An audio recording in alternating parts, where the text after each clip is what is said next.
So bringing yourself to a comfortable upright position or lying down if you prefer in Shavasana.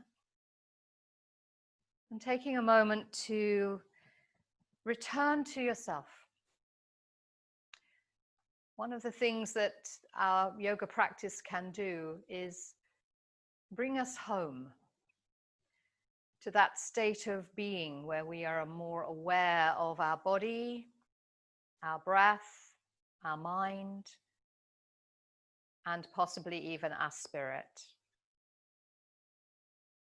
So taking a moment to experience yourself as you are, right here, right now.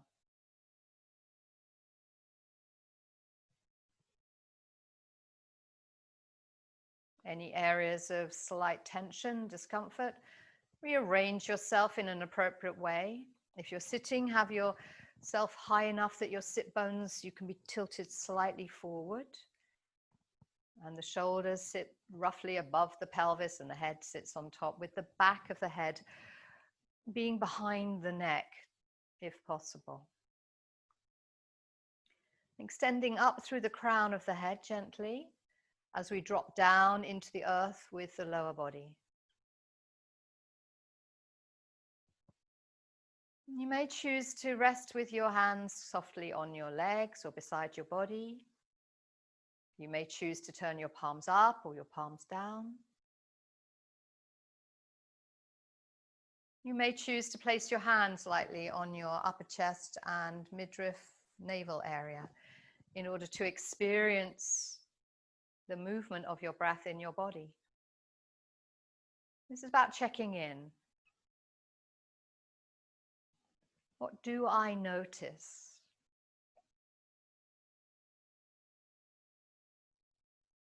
As we practice noticing, as we practice becoming more aware of our physical body, our state of mind, our emotions, our thought processes, we may become able during the course of our day to acknowledge what is going on.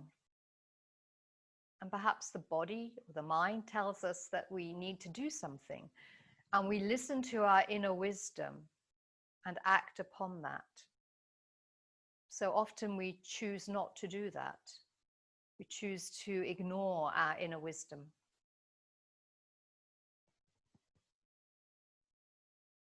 So your yoga practice goes beyond your mat, beyond any practices that you do daily or every few days. And you bring it into your everyday life. Seeking a way to integrate all aspects of yourself.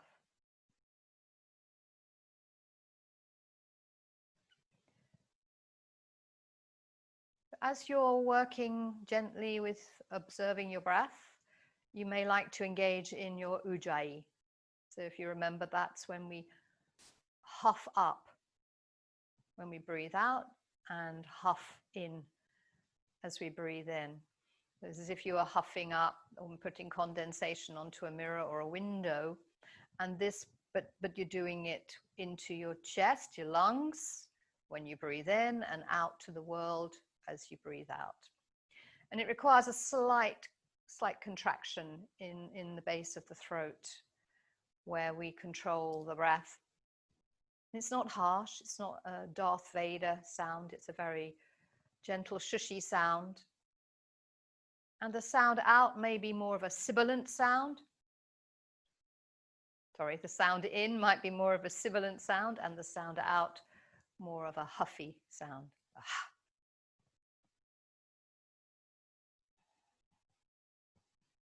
You may notice as you adopt ujjayi that change in tone from the inhale to the exhale. That slight contraction in the throat encourages the breath to be a little deeper, wider, fuller, and to empty more completely. Ujjayi roughly translates as victorious, victorious breath, allowing us to breathe more efficiently without extra effort. Because effort is using the breath and the energy, whereas Ujjayi is bringing, containing, and holding the energy, working well with your energy.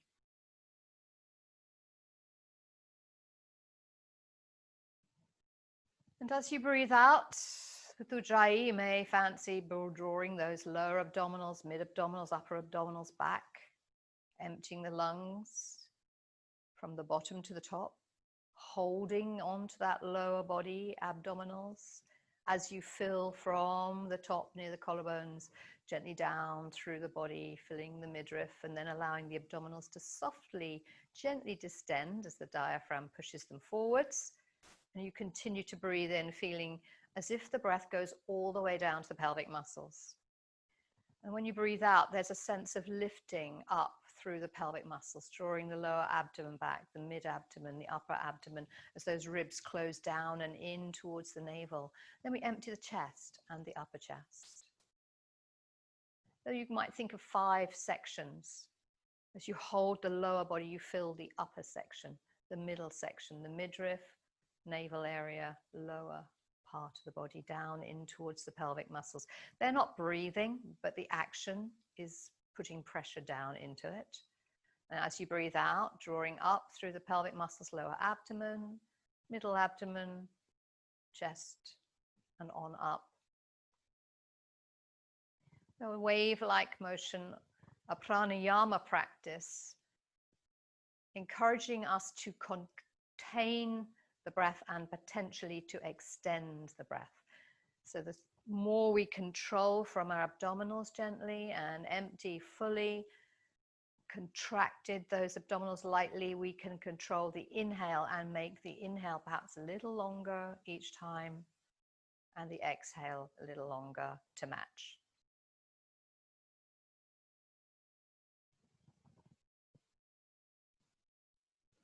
Think of it as a flow or a wave.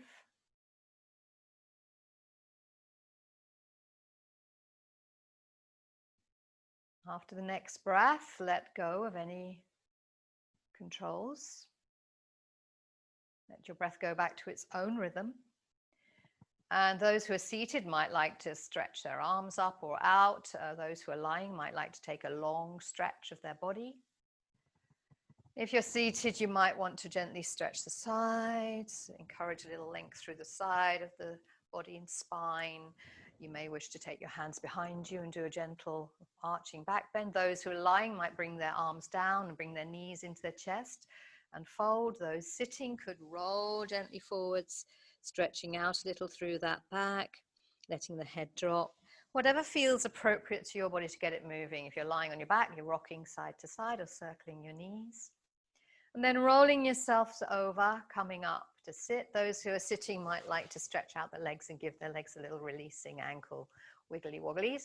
And then coming up to stand. So we're slowly going to bring ourselves, if you need to, come over onto your knees, tuck your toes under and roll yourself to stand.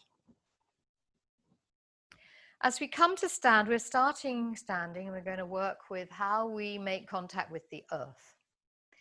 So in your initial coming to stand, have a slight gap between your feet perhaps and find the places in your feet that you're conscious of. So we might bring our awareness to the center of the middle of the heel at the back. And then either side of the ball of the foot, so outside of the big toe, little toe, but not the toes themselves. Because ideally we can lift our toes off, so you might like to play with that. Lift your toes off the floor, keeping the ball of the foot down, if that's possible for your toes. And what do I find? Do I fall over? Hopefully we don't. We're standing with our toes up. Then spread your toes lightly, particularly bringing your big toes towards each other and rest them down. Have I got that sense of the middle of my heel down, outside edges of the balls of the feet? How balanced am I? So although we have the prong at the back of the heel, we could also imagine we've got 2 little stabilizers either side of the heel as well. And those prongs of the heels almost behind where they are in reality. So imagining we have more heel than we may imagine. And the heels, if you recall, are behind your ankles. So where we think of our ankles, behind we have more to stand on. Let's use it. Where do our arms hang? Without changing anything, where are they hanging? Are they hanging slightly forward, to the side, to the back? Do the arms over, do the elbows point to you, to the front, to the back? Everybody will be slightly different depending on how their shoulders sit. Notice your balance through the feet. Notice anything going on in your knees and your tops of the legs. And how you're placing your chest above your pelvis. What sensations there are in your hips and around your hip area, and maybe your lower back too. So our focus initially is going to be on the balance between the pelvis and the ribs. So that's the area we're looking at to begin with, pelvis and rib, the relationship between those. We're going to start with it in a more of a standing and rotating way, a twisting way, and then we'll develop it down on the floor as we move through, bringing it more towards the back bending aspect and how we work with the arms, shoulders, and ribs, those connections. Where you are, if you'd like to take a moment and softly bend your knees over your middle second toes, tracking them evenly, avoiding the knees coming together or swinging apart. Very softly, just a little knee bend. And I may want to look down and see whether your feet are aligned and whether those knees really are tracking over your second or middle toe or between the two toes, somewhere like that, and straighten up. And then you could try that again, just bending, let them float forwards. It's not a big bend. It's not about squatting seriously, simply getting a sensation of how those knees track. We're going to take our legs slightly wider now. This is a measure. We're looking for a measure here. So we're going to turn the toes out a touch. The width you choose is a width that's safe for you. You do want a bit of space between those thighs. So if you tend to keep your feet quite close together, perhaps be a little braver, take them a little wider. So you want at least half the length of your leg between your feet, possibly a little more for some people. Toes turned out, and we're going to once again take those knees and track them over those second towards the middle toes. Not going deep, doesn't need to be a big squat. Simply let the knees float out towards, and notice what you feel in the sensations in your hips and the legs. We don't want to hold it long. Send your knees out over your toes. Have you turned your toes out? If you look down, can you check that they're tracking? And then once you've checked they're tracking, head up once more and allow yourself to find that without looking. Notice any wobbly bits going on in your knees. Prongs of your feet, find those feet again. One more time, really feel those feet. Press down through those feet and let your knees float towards the toes and then come back. Good. So bringing yourself back to a standing position. As we work with this, we're going to think in terms of our ribs and our pelvis and how they relate to each other and what we experience. With our rotations, sometimes we can be encouraged to move a lot, move other bits, move the pelvis, tilt the head, do all kinds of things that often we're not even aware of. If you bring the palms of your hands together in prayer position, and then we're going to place those middle fingertips under the chin. Now my mic gets a bit in the way here. So palms are together, elbows are down, and your chin, you're in whatever position, your chin is resting on those middle fingers. And your head is in its correct alignment. So these fingers are almost acting as if they were a neck brace. Yeah, keeping your length at the back of the neck and your head in position. So that as you rotate, the head doesn't move, the arms and shoulders don't move, only the bottom ribs move. So from here, stand in your feet, check you've got freedom in the backs of your knees as you require, and without holding anywhere, breathe in. As you breathe out, allow your bottom ribs to take you slightly to the right. Breathe in, come back to the middle, and breathe out. Let your bottom ribs take you slightly to the left. Pelvis is staying as still as it can. We're simply exploring where I rotate. This is all about the bottom ribs, back, sides, and front, rotating. What do I experience? And keep going gently for yourself. This is about, oh, what do I notice? Where do I stop?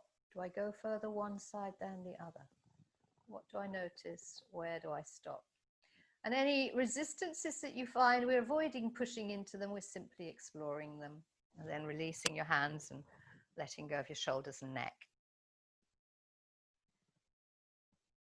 We're going to build up slowly, and this is where you're going to need your chair or your stool.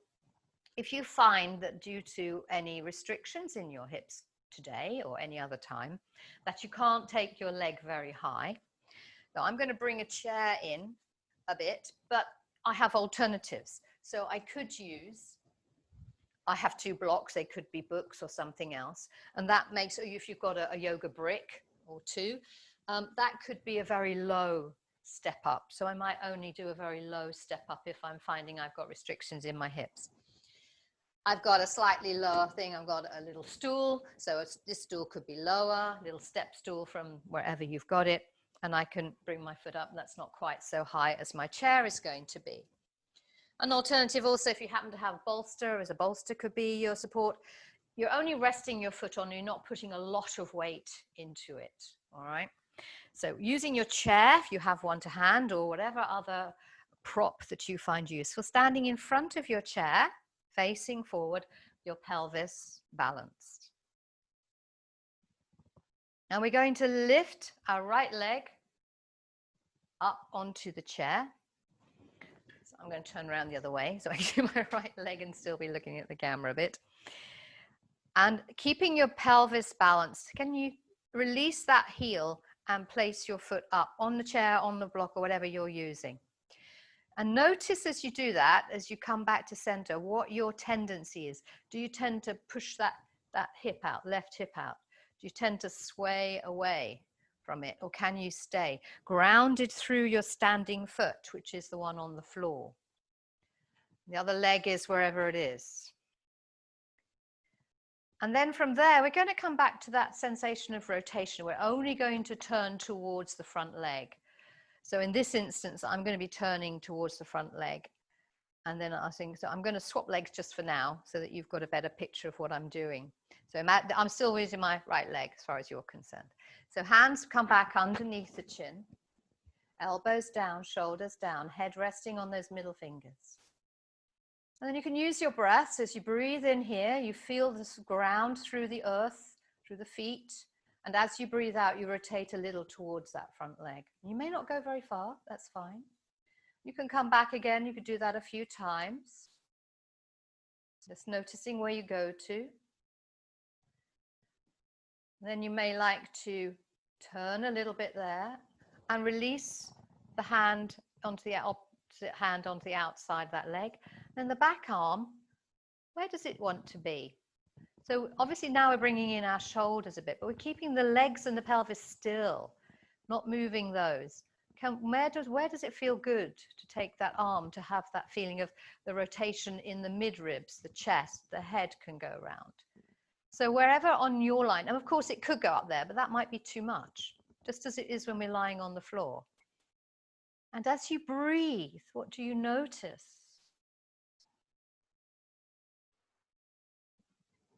And then you come back, check in, and release that leg. So we're staying with the same leg, okay? We're staying with the right one. So coming back down, standing comfortably, noticing the 2 sides of your body, noticing your pelvis, any sensations in the hips. And then we're going to turn sideways on the chair. So the same leg, the right leg is going to be next to the chair.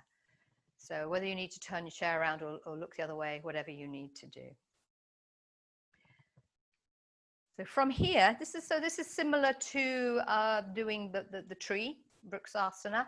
Again, if this chair is too high, use your supports with the blocks, the bolster, books, or whatever else you've got. If putting this leg up here is going to be too much for your hip, so you are safe. You may have a pile of blankets, I don't know, but not too squishy, because squishy is to be less safe. So when you're ready, pacing forward, keeping that, you can allow your knee to release up and move it out to the side. It doesn't matter where it ends up.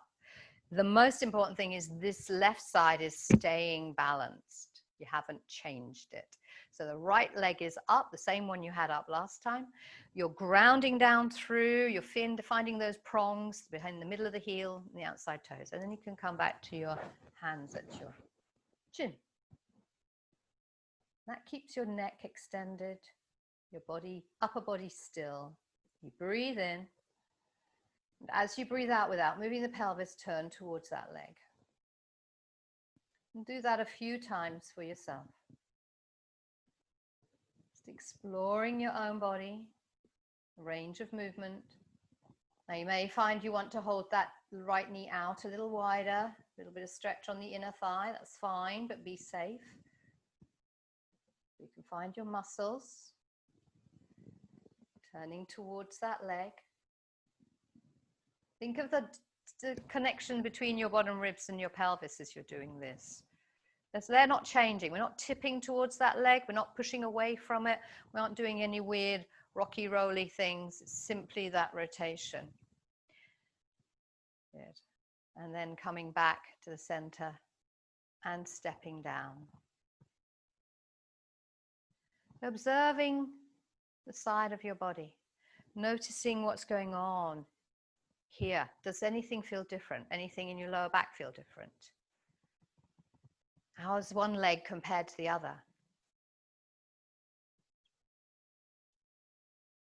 And if you're feeling any other sort of stresses or strains and you feel your body wants to do a forward bend, feel free to take yourself into a gentle forward bend for a moment and dangle down. And you may find that you've really noticed the two legs are quite different now as you just take a pause.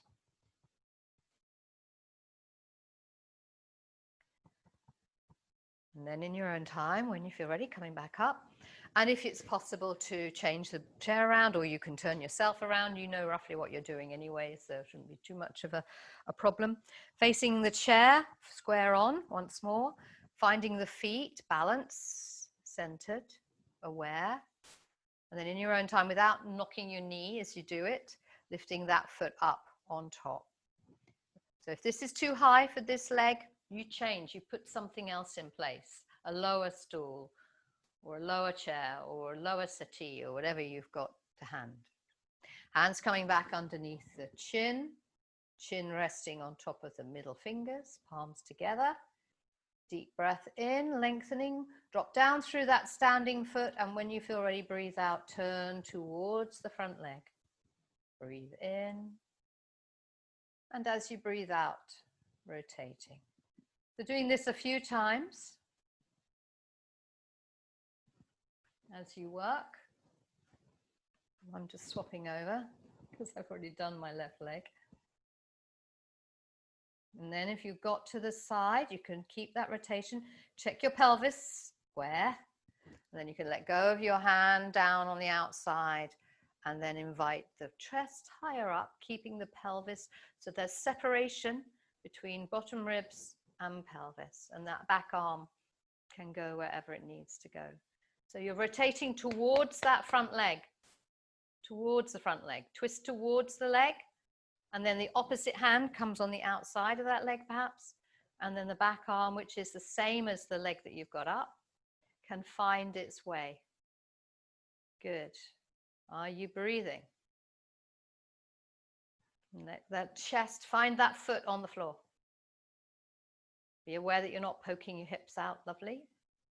And then gently returning to the front. Stepping off. You can turn to the side, so you've got that left leg again near the chair, if that's the leg you're working with. And become aware of your feet once more. Into the legs. Breath flowing. So safely for you, aware of this outer hip. Can I lift that leg and put that foot up without pushing this out? And if I do, can I come back again? Can I find that length through both sides of my body? And then you may experience a little bit of a stretch on the inner thigh, possibly. It's not really relevant. It's wherever you can get a feeling of opening in your hip. You don't have to put it anywhere special. Keep the shoulders over the pelvis to your ability. Fingertips under chin, elbows dropped, shoulders relaxed. Deep breath in, and when you're ready, breathing out, rotating towards the chair. Breathing in, find that length through both sides. And as you breathe out, rotate towards the chair. As you're working a few times, you may find that you, for yourself, want to ease that knee back a little bit without pulling the pelvis with you. So be aware that the right pelvis isn't being pulled by the left thigh. That's something that can happen because you're pulling on the bones that the thigh bone is resting in. You're resting in the hip socket. And then when you're ready, come back to center, release the hands, and gently release that foot. Standing, observing. And as always, one side can be very different to the other. That's the nature of our bodies. So we observe that and we notice that we take it, internalize it, and think, okay, so this side is a little bit less balanced than the other side. That's the way I am. Or maybe I'll work a little more to one side than the other. That might rebalance me, but it may just be the way I am. Let's step our legs a little wider apart once more. They may go more easily this time, turning those feet out. Checking in with that gentle squat. What is the sensation at the tops of the legs as I invite my knees to go out over my middle toes? And any sensations that you had last time could have changed.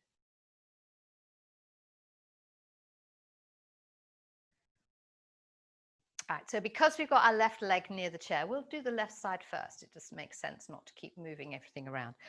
You might want to turn your foot so it's at a right angle to the other one. We'll step the other leg back a little bit. We're going to work with our triangle, Trikonasana. So let's spread that back heel further away if it's comfortable for you. We're thinking again about that space and length between the sides of the body. If we find our feet firmly on the floor, and we're going to head our hand to the chair, that's what we're going to do. And we're going to take that feeling of, again, letting the body tip from the pelvis. So we're keeping that alignment through both sides. What we're avoiding is sinking down and compressing the left side of the body. And you may choose to take your arms slightly out and up, if that's comfortable for your shoulders, and feel that alignment. Check in. Feet, firm feet. If we don't have the feet, we'll do all kinds of weird things. So spread across the arms and chest, deep breath in, and then find the top of that left leg and tip yourself over, and you may find the chair. You might not. If you don't find the chair, obviously you can put pillows and things up on it.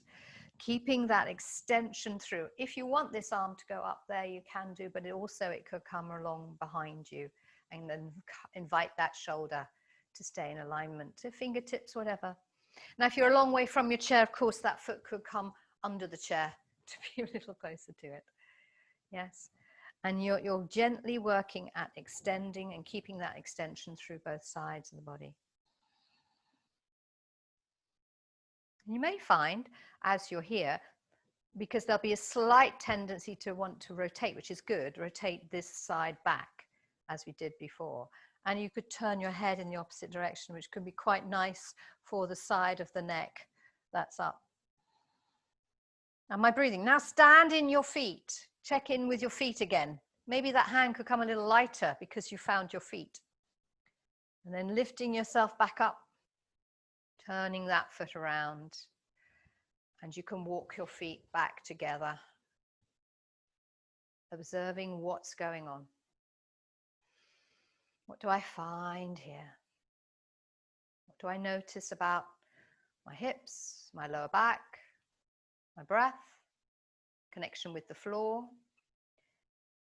And if you have space, you can either turn yourself around, away from the camera and listen, or you can turn your chair to the other side.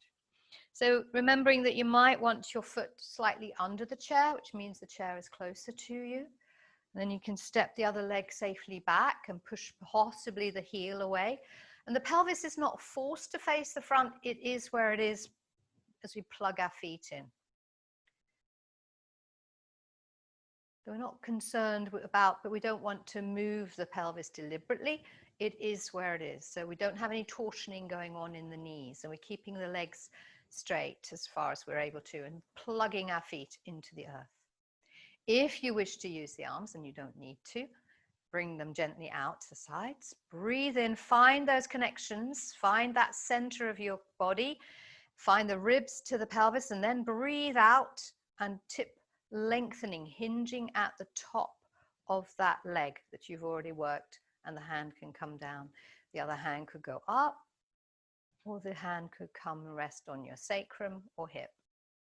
And that encourages that opening. So particularly for those who have slightly rounding backs, it may be helpful to have the hand down and behind rather than up and coming forwards, pulling you into that rotation. Yeah?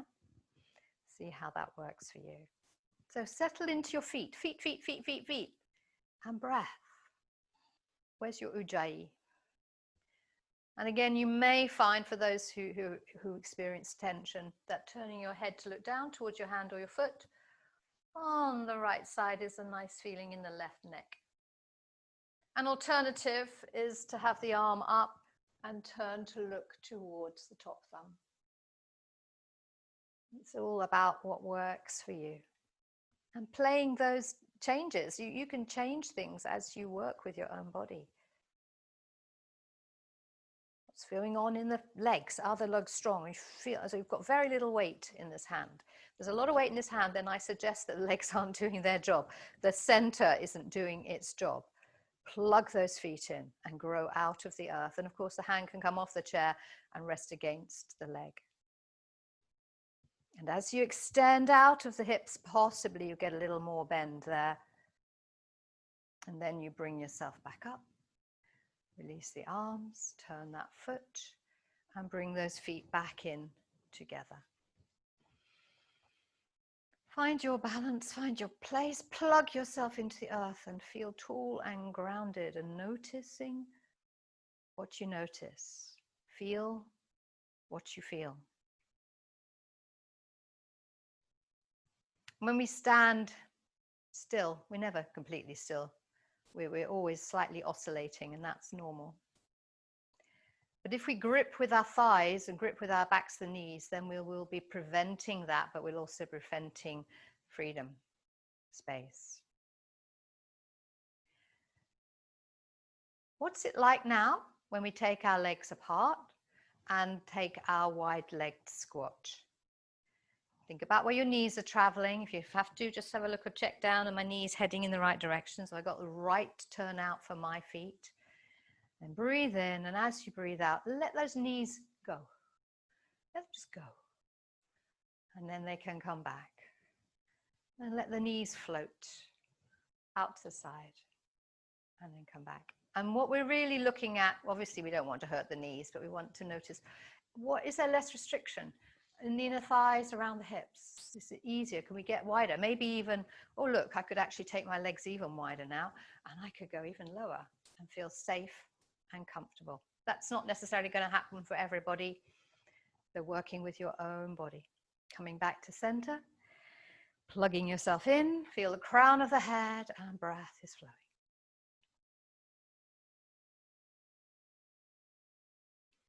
So safely moving any equipment you have out of the way.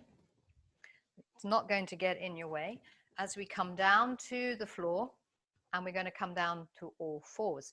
You may choose, if your knees are fine today, you may choose to come into your child's pose first and take a bit of a rest and let that lower back stretch out.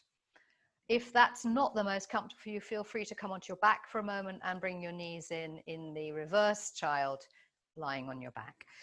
So knee padding if you need knee padding. No padding if you need no padding. Knees can be slightly apart if you wish. Sitting on your heels if that's comfortable. Using rolled up blankets under your ankles or padding between your bottom and your heels.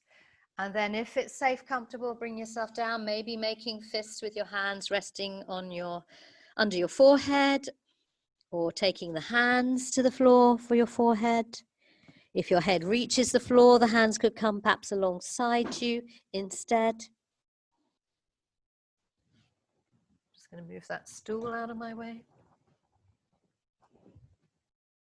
and settling there into your comfortable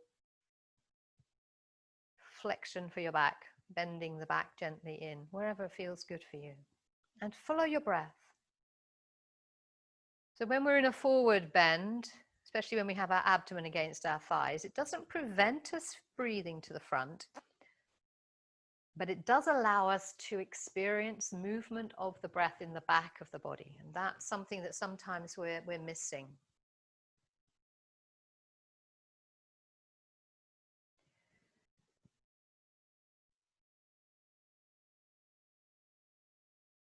We're going to look at freeing up a little bit through the back now. If you want to come on to your all fours, so anybody who finds it difficult to know their distances could either kneel back or kneel up, either is fine, high kneel or low kneel, and place those wrists, top of the wrist in line with the top of the shoulder, bottom of the wrist in line with the armpit. What distance am I? Where's my head in relation to that? So if I think about my nose, what am I in line with? Am I in line with my first fingers? First finger knuckle, somewhere like that, so that when I bring myself onto my all fours, my head is in that same relationship with my hands. And I haven't got them too close. If I need to, they can go a little wider for more width across the upper chest, and my knees, to the best of my ability, drop straight down from my hips. We've loosened our hips, so hopefully that area is feeling relatively free at the moment. In your own time, as you breathe out, press down through your shins, tops of the feet and knees, hands spreading wide, and let the back rise up towards the sky as the tail drops down, the head drops down. Continue there, breathing, don't go away. Feel that stretching through the back gently. Where do I experience that stretch? Do I feel it only in the thoracic spine where my ribs join on, my neck? Do I feel it at the back of my waist?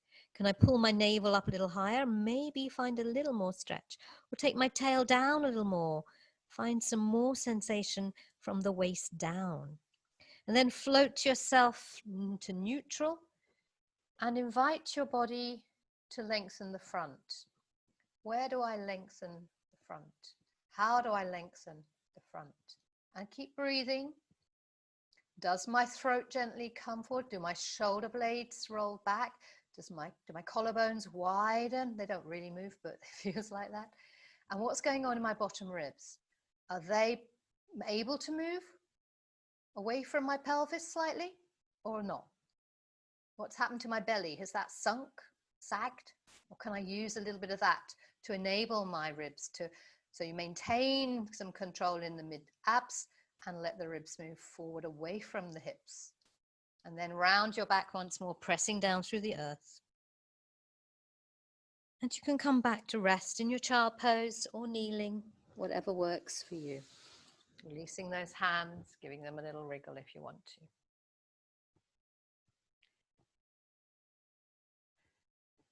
So if your bottom doesn't reach your heels in this, it doesn't matter. If you want to prop, then prop.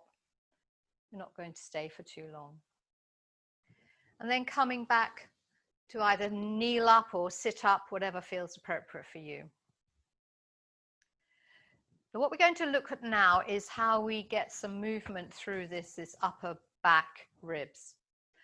Sometimes when we've had issues with our shoulders, our shoulder blades don't move easily on our back. The shoulder blades are designed to float on the ribs. They're not meant to be glued to the ribs. Sometimes they get glued, connective tissue gets stuck, but ideally they don't. So theoretically, and you might want to play with this, you can lift your shoulders up to your ears and drop them back down. So what's that like? How much movement do I have? And possibly doing it quite slowly so that you lift them up and then you really get hold of the corners of those shoulders and feel as though you're pulling them down and maybe in together. That might widen a little bit the edge of the shoulders. It's not forcing. Lift up and glide down. Now they can also glide out. So if you have your hands slightly forward, don't have to force them. Lift those shoulders up, you'll feel them up and spaced a little bit. And when you pull them down, can you feel what happens to your shoulders and your upper arms? Lift the shoulders up. They will come forward generally. That's the shoulder blades rounding forwards. And then drawing them back. Can you feel you get more space at the front of your chest collarbones? So depending on how your upper body is, how much that will feel. Ideally, when we're doing the cow pose or the up cat, we want that gliding down of the shoulder blades and the opening of the upper so that the bottom ribs could come forward a little bit. We can release what's called the serratus anteriors here that grip onto the ribs. It goes all the way from armpits to ribs. So there's 9 of them, and they look a bit like fingers. They're called knives, serratus, knife, edge. And they have part attached to your upper arm. So if our upper arms are fixed, can those ribs move? Ideally they can, but some cases there's a tendency, as you may know, if that's stuck, that as this arm goes up, those ribs lift and the ribs, so it's not the arm, it's connected and it can't break away. So what we're looking for today is to finding a little bit more release between that tricep and the side ribs body that comes around to the front mostly. So when you're in your all fours, we'll do it for a short while. If you can listen carefully, know where your shoulder blades are, and I'm going to invite you to drop your ribs away from your shoulder blades. It's not a moving forward or backward, it's simply letting it go down. So it's almost as though this whole rib just moves away, moves towards the floor in this case, because gravity can help us, away from your shoulder blades. And it's not the shoulder blades themselves moving, it's the ribs underneath. It may be subtle and it might be hard to find. You bring yourself back onto your all fours. Head in a line. We're not using the heads, we're not using the tails, just the middle bit. So find your shoulder blades resting against your ribs to begin with. Engage maybe lightly with your abdominals, but don't have to hold that tight. And then keeping your shoulders still, think of letting your ribs drop gently away from your shoulder blades. And then pull your ribs against your shoulder blades. Pull your ribs down. It's only subtle, it's not big. And then lift your shoulder blades against ribs against your shoulder blades. And then invite your ribs to drop further away from your shoulder blades. And what happens as you gradually start to be able to move that more in time with practice, it may not be happening right now, you are in fact beginning to take your thoracic spine into a back bend. So some of you, it may not be easy to forget at the moment. That's okay. Be kind to yourself and keep working gently at it. And you may want to take a moment and press down through your hands and let your whole, so the shoulders then come forward as you round that upper back. And now you're pressing your ribs really firmly against those shoulder blades, rounding the upper back, and the lower back will have gone with you a little bit. And then thinking about what you're doing with your ribs, let your chest drop away from those shoulder blades and move forward towards the front as the shoulder blades themselves slide down your back. Noticing whether that feels smoother and more easy as a back bend. You can take yourself around it again, head tucking in. Bring your awareness to the breastbone or between the shoulder blades on your ribs and let your ribs move away from your shoulder blades and then your front ribs move forward between your upper arms as far as they will go. So be led by your chest, not by your head or your lower back or your collarbones. The collarbones hopefully will widen as you work with this. To lead from the chest. The head will follow. The head has to go because obviously your neck is joined to your thoracic spine. But we're not leading with the head. We're leading with this middle section, the thoracic body. And then when you're ready, you can rest back down again.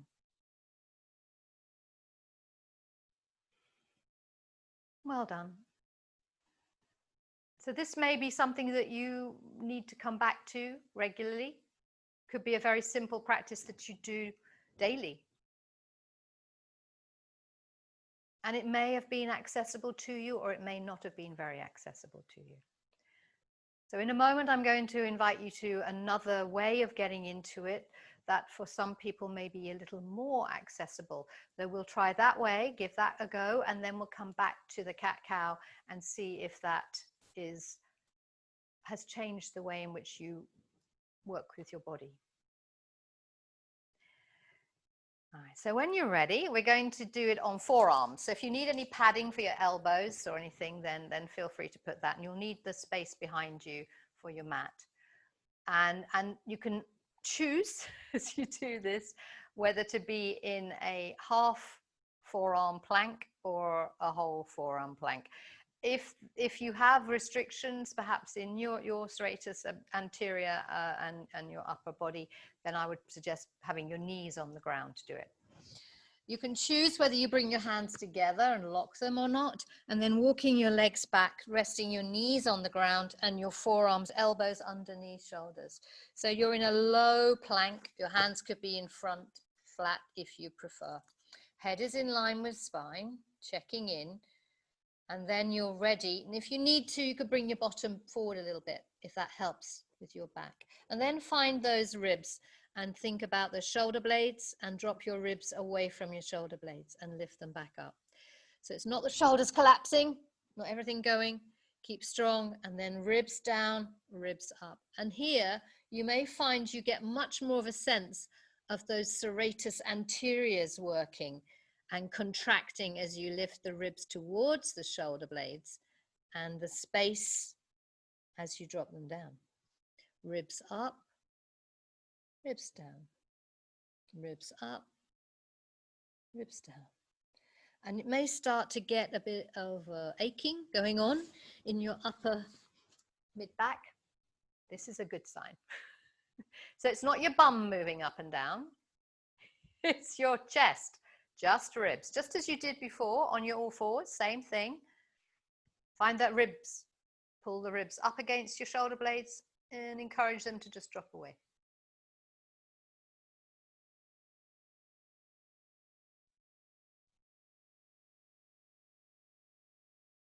And if you want to pause, you could lie flat for a moment, your head to one side or on your hands.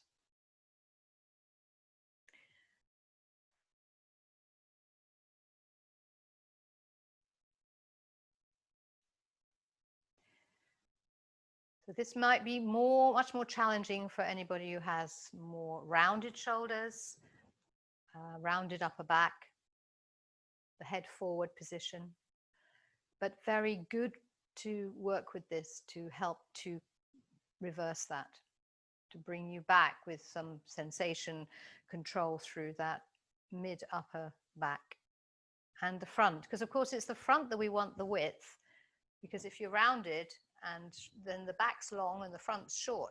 So somehow we've got to get more width at the front without forcing it. So we need to start to shorten the back and lengthen the front. So when you're ready, you can come back up onto your all fours, checking your range, your position, your head looking straight down. And having done that, strong arms, no elbow bending. And you might like to start with your shoulder blades. Bring your shoulders up to your ears and then slide your shoulder blades down towards your waist. How free are my shoulder blades? And they may not be as free as you want them to, and you can just practice this. And then we hold that still, hold that shoulders, hold the collarbones, shoulder blades, and then drop the ribs away from the shoulder blades and lift them back up. Drop the ribs away from, feel the bottom of your ribs and then drift up. Notice if there's any engagement in your lower abdominals as you do that. When you lift up, do you feel that tone? Can you pull your ribs up toward touch your shoulder blades and then let the shoulder blades be there and drop the ribs away? Maybe that gives you space for your shoulder blades to slide down your waist a bit and almost takes you into your back bend. The tail wants to lift and the butt cheeks want to spread and the chest wants to go forward. And then you lift the ribs up against the shoulder blades. You could keep going that way as you lengthen through the back of the waist and you lengthen through the back of the neck and let the head drop and the tail drop. Then you find the ribs and you drop the ribs away from the shoulder blades and let the shoulder blades drift down your back as you allow whatever happens to take you towards a back bend. One more time, working for yourself. So working with the chest as the motivation for back bend and forward bend in this instance. And then when you're ready, you can roll yourself over and come to lie on your back, and you might like to hug your knees in for a moment.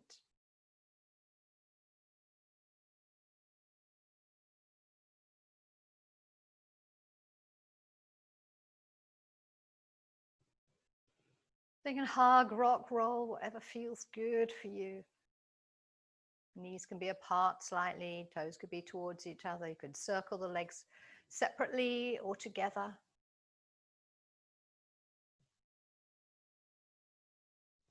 Again, you're nurturing and nourishing yourself. It's all about what you want, what you need, what works for you.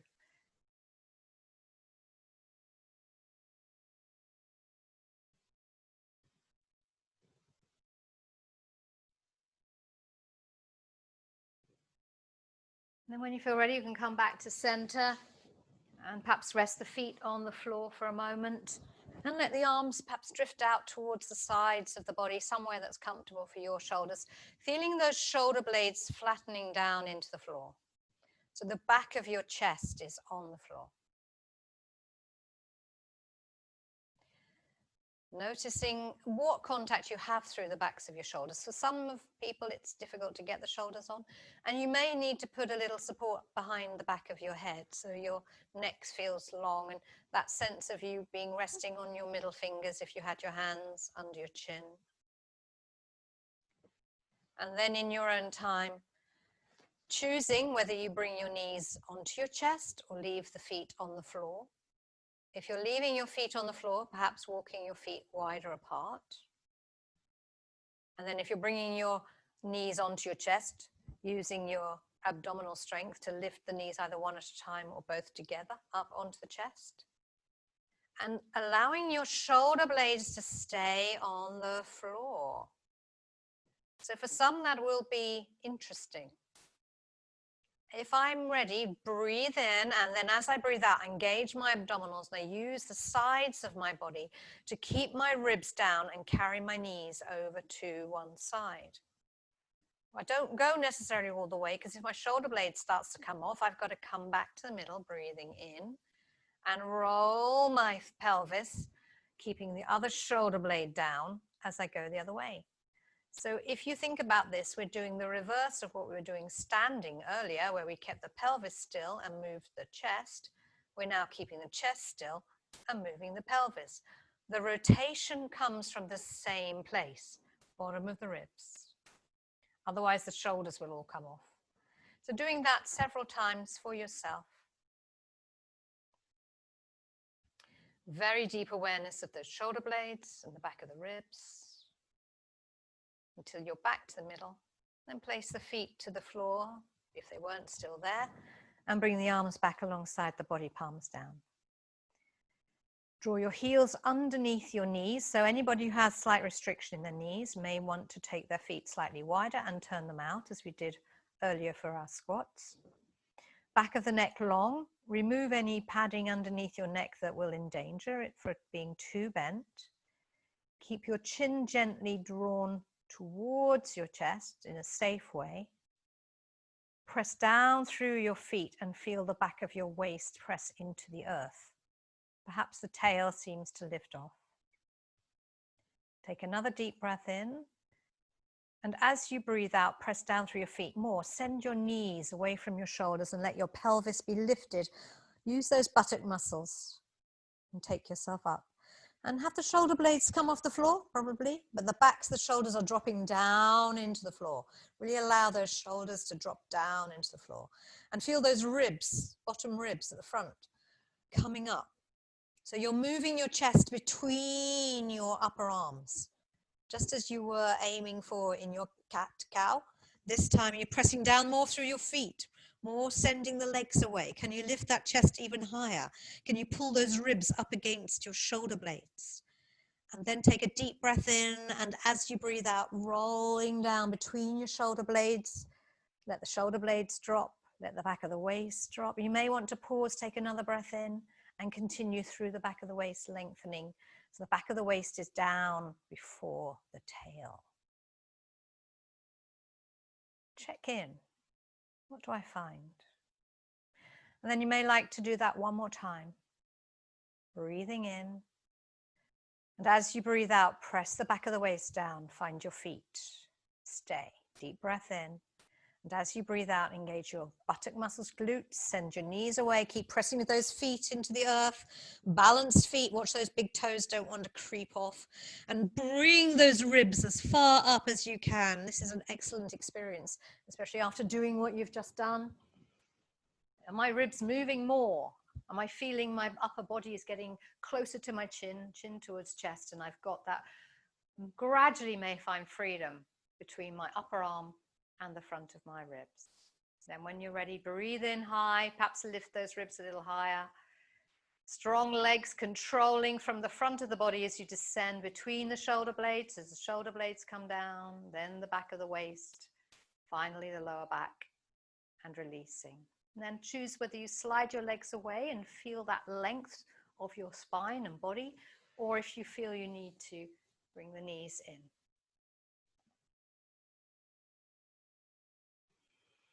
Settle. Experience your breath.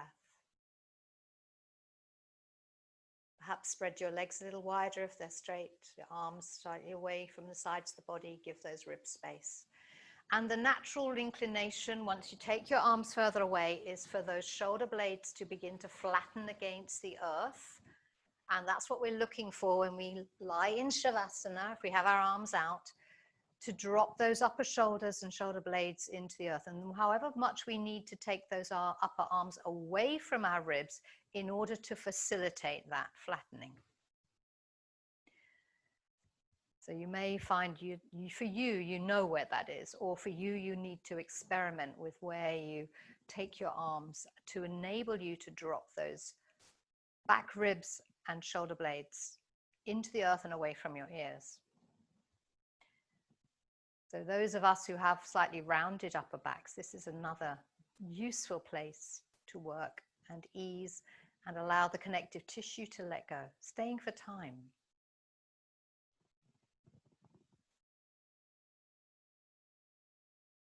And gradually we may experience it so we can find a different place because things have changed.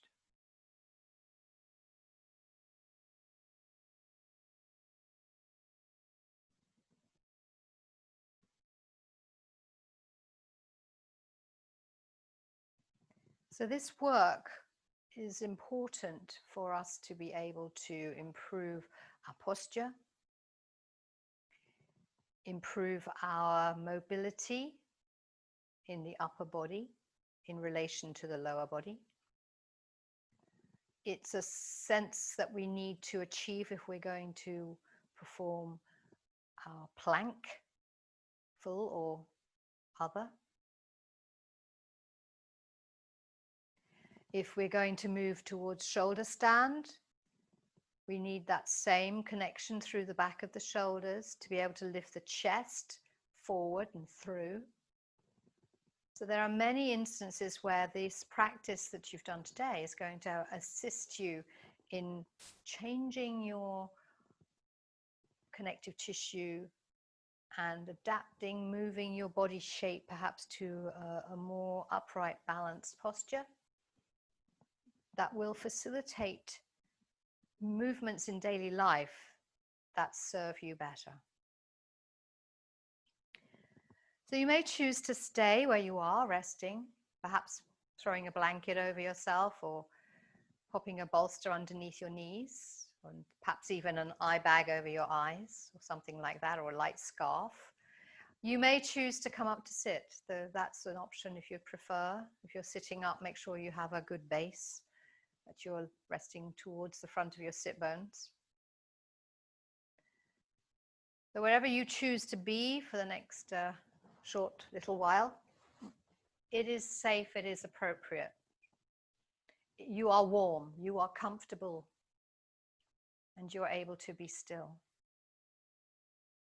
If you have your chair handy, you could put your legs up on your chair. You might want to put a cushion on the back of the chair for your heels to go on. That's a very safe way. If it's a tall chair, you might need to put a little folded blanket or something underneath your pelvis, or if your legs are not as tall as your chair height. So the primary choice is to be comfortable. You need to find that comfort, whether it's sitting or lying. So consider the back of your neck, and if you had your hands on your chest with your fingertips under your chin, would your chin be in a position where your throat was relaxed? And sometimes when we're lying on our backs, it could be even closer to the chest. So you may want something slightly higher underneath your head in order to relax that throat even more. If you're sitting, bringing the hands under the chin might encourage you to find that place that your head is balanced and looking straight forward. So that's a useful tool you can apply. Interesting thing you might like to play with is the next time you sit in your car, is to place your hands in that position with your palms together and your middle fingers under your chin and your forearms against you. Can I see safely out of my car without lifting my chin too high? And if the answer is no, then my suggestion is that your seat is too low.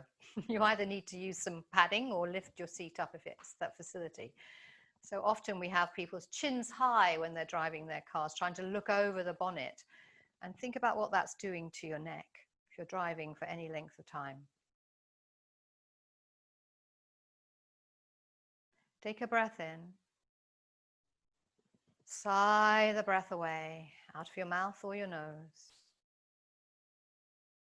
Repeat that again, inviting the breath to be even longer.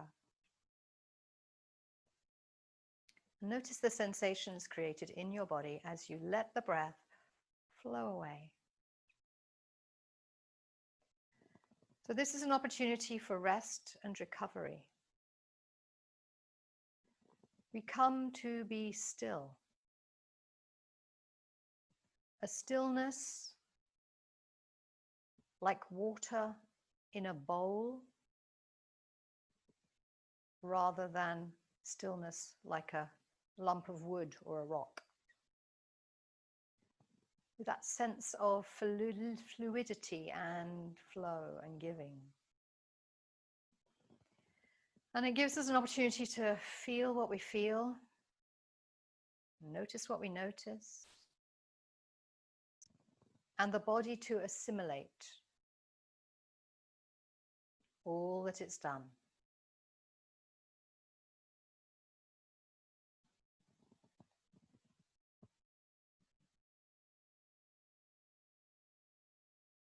Aware of the quality of your breath.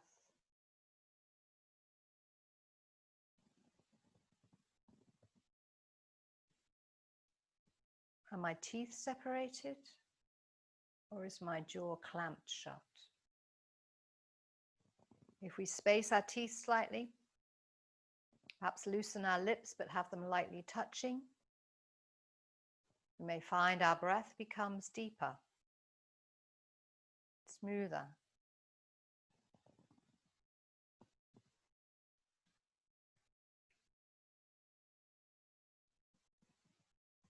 Where do you notice movement created by your breath?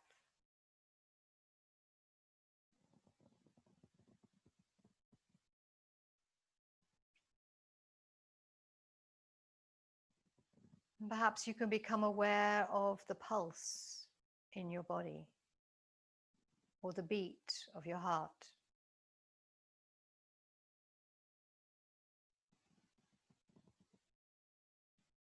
You might notice a pulse in the side of your neck, a pulse at the midriff, or in your wrists or legs.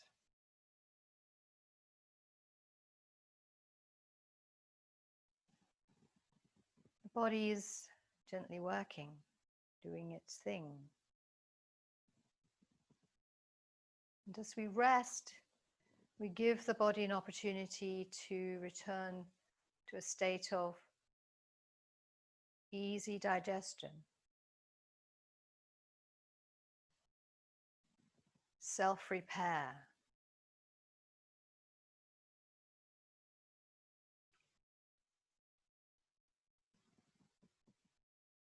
Rest. Deep rest. And this can take time. For most of us, it will take at least 15 minutes for your mind to quieten. So during those 15 minutes, you may be having all sorts of thoughts, discussions, lists, frustrations. Do I have to stay here? It's not working. It will. Find your patience. Trust in the process. And be still until your parasympathetic nervous system kicks in after approximately 15 minutes. And then you can stay, allowing all those healing, nurturing things to go on in your body for perhaps 5 minutes, or 10 minutes, or 15 minutes, so that your minimum amount of time spent would be 20 minutes to benefit from being in that space, in that place.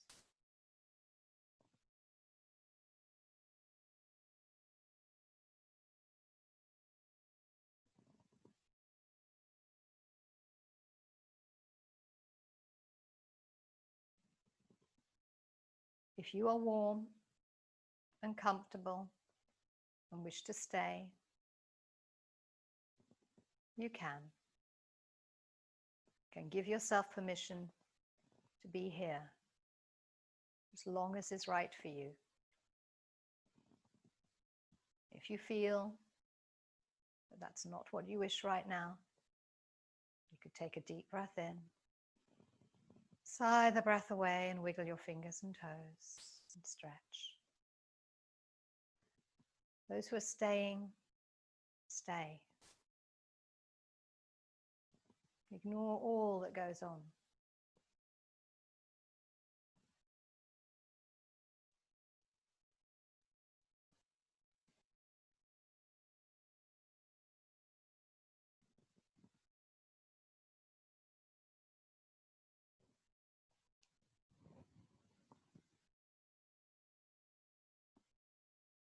Hari Om Tat Sat. Namaste.